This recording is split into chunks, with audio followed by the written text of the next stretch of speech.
¿Qué tal amigos? Yo soy Edelvid Alonso Soldevilla, yo internista, y en esta oportunidad te traigo otro capítulo más sobre diabetes. Acompáñame.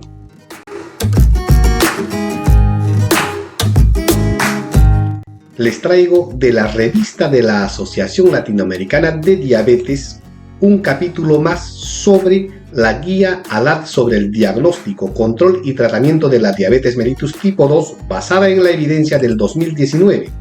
Contiene 14 capítulos, de los cuales hoy día les traigo el capítulo número 13, manejo de las complicaciones renales de la diabetes tipo 2.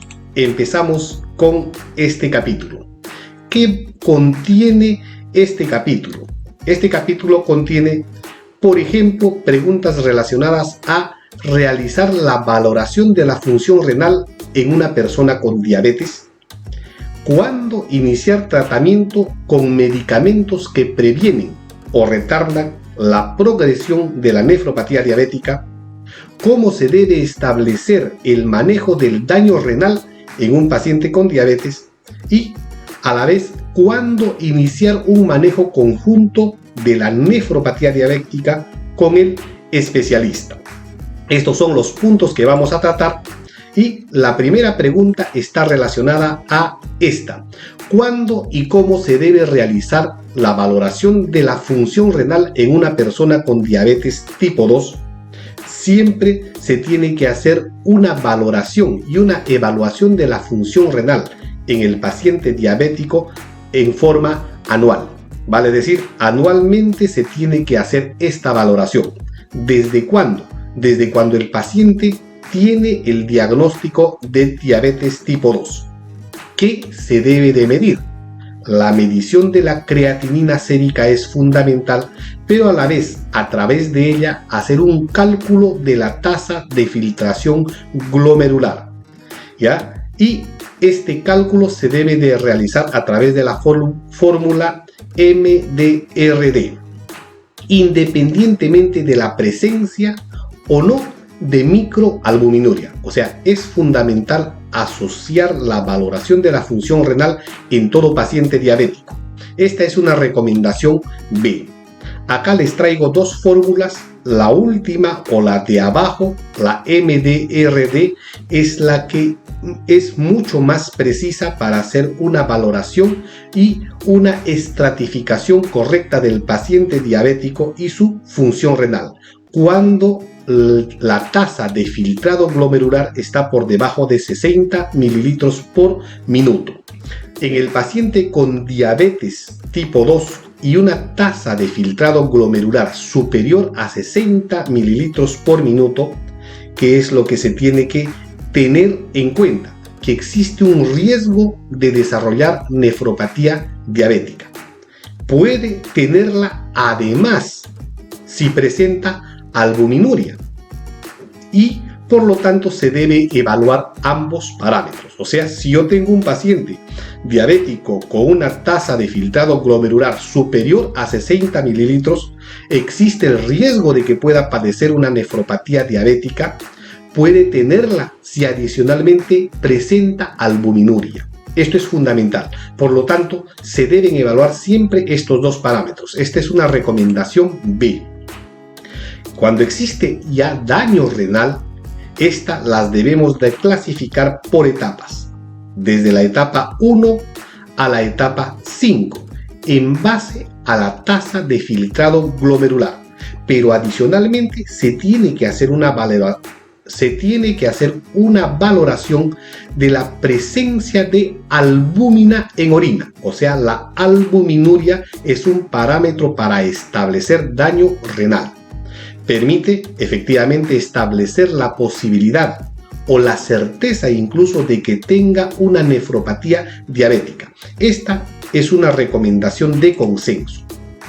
Este cuadro lo que hace es representar las etapas de la nefropatía diabética en base a la tasa de filtrado glomerular. Mayor de 90, etapa 1, entre 60 y 90, etapa 2, entre 30 y 60 la etapa 3, entre 15 y 30 la etapa 4 y la terminal menor a 15 mililitros por minuto. Se debe tener en cuenta, además de estas etapas relacionadas a la tasa de filtrado glomerular, el riesgo de que el paciente pueda presentar albuminuria normal menos de 30 miligramos. La microalbuminuria está relacionada a la cantidad. Entre 30 y 300 miligramos de albúmina en orina nos indica que existe microalbuminuria, y la macroalbuminuria es aquella que está por encima de 300 miligramos. Esta nos dice que existe daño renal. Debemos de saber que el hecho de que el paciente presente albuminuria de por sí nos está indicando una nefropatía diabética de por sí, independiente de la tasa de filtrado glomerular. Si es así, se tendría que hacer más estudios para descartar otra patología concomitante a la nefropatía diabética en sí. La siguiente pregunta está relacionada a cuándo y cómo se inicia el manejo del daño renal en un paciente con diabetes tipo 2. Bueno, lo que se tiene que hacer es echar mano a dos grupos farmacológicos que son los IECA o los ARA. Estos son medicamentos de primera elección para el manejo de la macroalbuminuria, o sea, aquella en la que exista una relación albuminuria-creatinuria mayor a 300 miligramos por gramo. En estas circunstancias, nosotros podemos utilizar IECA o ARA, con o sin hipertensión arterial concomitante. Esta es una recomendación A. Se debe de dar tratamiento con IECA o con ARA a los pacientes normotensos con microalbuminuria, o sea, aquellos pacientes cuya relación albuminuria-creatinuria esté entre 30 y 300 miligramos por gramo. Esta es una recomendación B. En todos los casos, buscar la dosis máxima efectiva, pero a la vez tolerable, del IECA o del ARA. Tengo que buscar la dosis máxima efectiva que se utiliza para la hipertensión, y esta sí es tolerada. Es una recomendación de consenso. No usar IECA o ARA en pacientes con diabetes, pero que su albúmina en orina sea normal, o sea, normoalbuminúricos, pero a la vez que no sean hipertensos, o sea, normotensos. ¿Qué debo de hacer? No debo utilizar IECA o ARA en pacientes normoalbuminúricos y normotensos. Es una recomendación B. Tampoco se debiera utilizar la combinación de IECA más ARA, tal como ya se había comentado previamente. Está contraindicado. De la misma forma, no agregar antagonistas de la renina al tratamiento con IECA o con ARA. Está contraindicado también. La posibilidad de que se pueda agregar al tratamiento un inhibidor SGLT2, o sea, es un inhibidor selectivo del cotransportador de sodio y glucosa, como por ejemplo empagliflozina, canagliflozina, etc., se asocia a un menor riesgo de deterioro de la función renal. Esta es una recomendación B. Asimismo, el tratamiento con un agonista GLP-1, o sea, un agonista del péptido semejante al glucagón tipo 1, como por ejemplo la liraglutida, se puede asociar, y se asocia a la vez este tratamiento a un menor riesgo de deterioro de la función renal. Esta es una recomendación B. ¿Cómo justifica esta guía las expresiones vertidas en las diapositivas previas?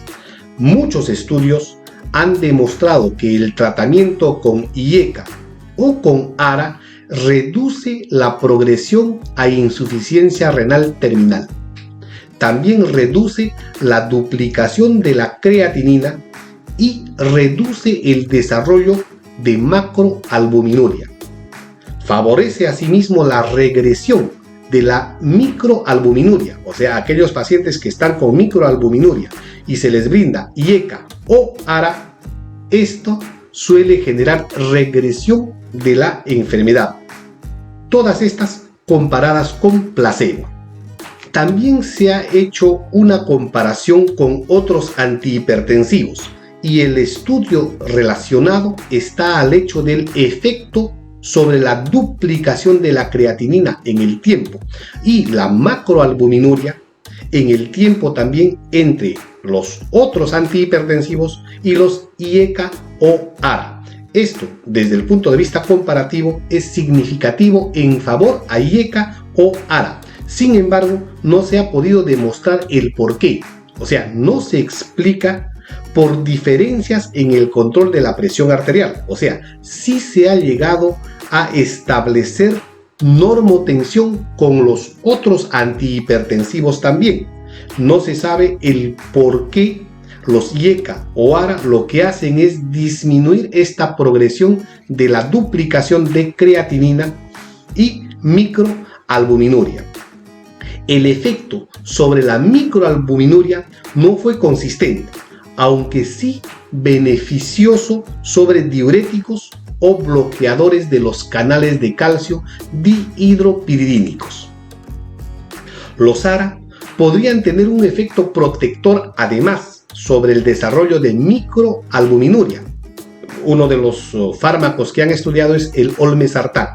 Retrasó modestamente en algunos meses su aparición al compararlo con placebo. Sin embargo, y hay que tener en cuenta esto, hubo un incremento inexplicable, pero significativo, en desenlaces cardiovasculares, aunque su incidencia fue baja. Entonces, los ARA suelen generar un efecto renoprotector siempre y cuando el paciente cuente con microalbuminuria o hipertensión arterial, de tal forma que los pacientes sin HTA ni microalbuminuria, ya está cuestionado en estos pacientes el uso de los ARA. Reaparición de microalbuminuria al suspender el tratamiento se ha establecido, sugiere que los IECA o los ARA no inciden sobre la historia natural de las etapas tempranas de la nefropatía diabética. Por consiguiente, no se recomienda sistemáticamente este tipo de manejo. Es importante rescatar entonces el hecho de tratar a los pacientes con ARA en aquellos que, siendo diabéticos, puedan tener albuminuria y sean hipertensos. En aquellos normotensos sin microalbuminuria no se debiera de dar ARA. Entonces, otra de las cosas que había comentado esta guía estaba relacionada a no dar combinación IECA más ARA. ¿Por qué? Porque no ha demostrado un efecto superior al de cada uno de los medicamentos por separado. Puede acelerar esta combinación el desarrollo de la insuficiencia renal. De la misma forma, no se debiera combinar IECA o ARA más agonistas de la renina, como el alisquirem, por ejemplo. ¿Por qué? Porque no ha demostrado beneficios al agregarlos al tratamiento convencional con IECA o con ARA. Y por el contrario, puede ser perjudiciales. ¿Por qué? Porque hay un aumento del riesgo de hiperpotasemia o hipercalemia y puede generar cuadros de hipotensión persistente. En cambio, los estudios relacionados al tratamiento de los pacientes nefrópatas diabéticos con inhibidores SGLT2 y agonistas GLP-1 está asociado a nefroprotección en estudios controlados. Requiere, sin embargo, un análisis cuidadoso. ¿Por qué? Porque la nefroprotección no era el objetivo primario de estos estudios. O sea, ha sido una especie de resultados y conclusión de un brazo que no habían previsto en una primera instancia. El estudio credense fue detenido en forma prematura, sin embargo. ¿Por qué? Porque generó una reducción del 30% en los desenlaces renales durante el uso de canagliflozina. A tener mucho en cuenta este tema. La siguiente pregunta está relacionada a ¿cuándo se debe iniciar un manejo conjunto de la nefropatía diabética con el especialista? El médico de atención primaria debe atender en primera instancia a los pacientes diabéticos y que estén teniendo riesgo de nefropatía asociada.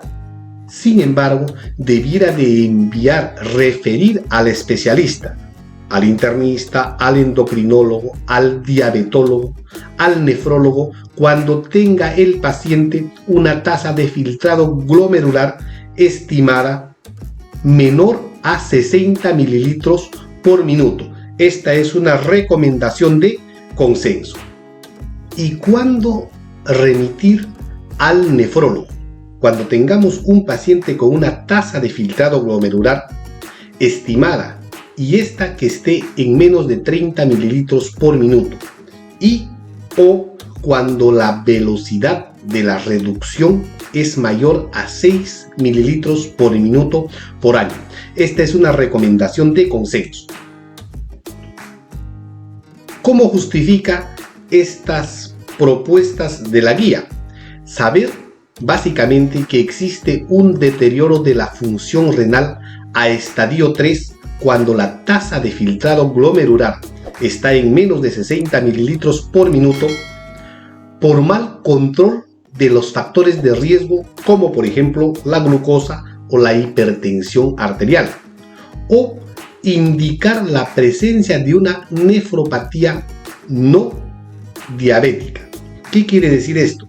Que si existe una disminución progresiva de la tasa de filtrado glomerular y esta no es explicable solamente por el hecho de que el paciente sea diabético e hipertenso, por ejemplo, debemos de buscar otra causa además de la nefropatía diabética. ¿Qué otras causas? Las nefropatías no diabéticas concomitantes. En todo caso, requiere intensificación del tratamiento y o hacer mayores exámenes complementarios con el concurso del especialista para que se pueda llegar a un diagnóstico certero y se pueda detener esta progresión de la enfermedad renal.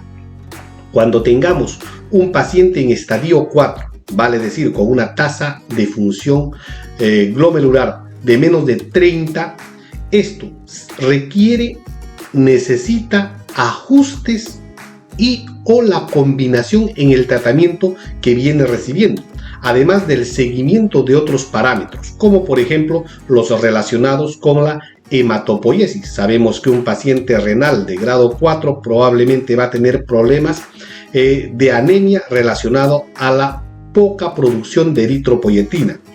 También está relacionado al metabolismo del calcio. Sabemos que estos pacientes lo que van a hacer es generar problemas con el metabolismo del calcio. Y conviene, por lo tanto, buscar el concurso de un nefrólogo para que pueda ser mejor atendido este paciente. Muy bien, este es el tema que les estoy presentando en esta oportunidad. Muchas gracias, nos vemos la próxima semana.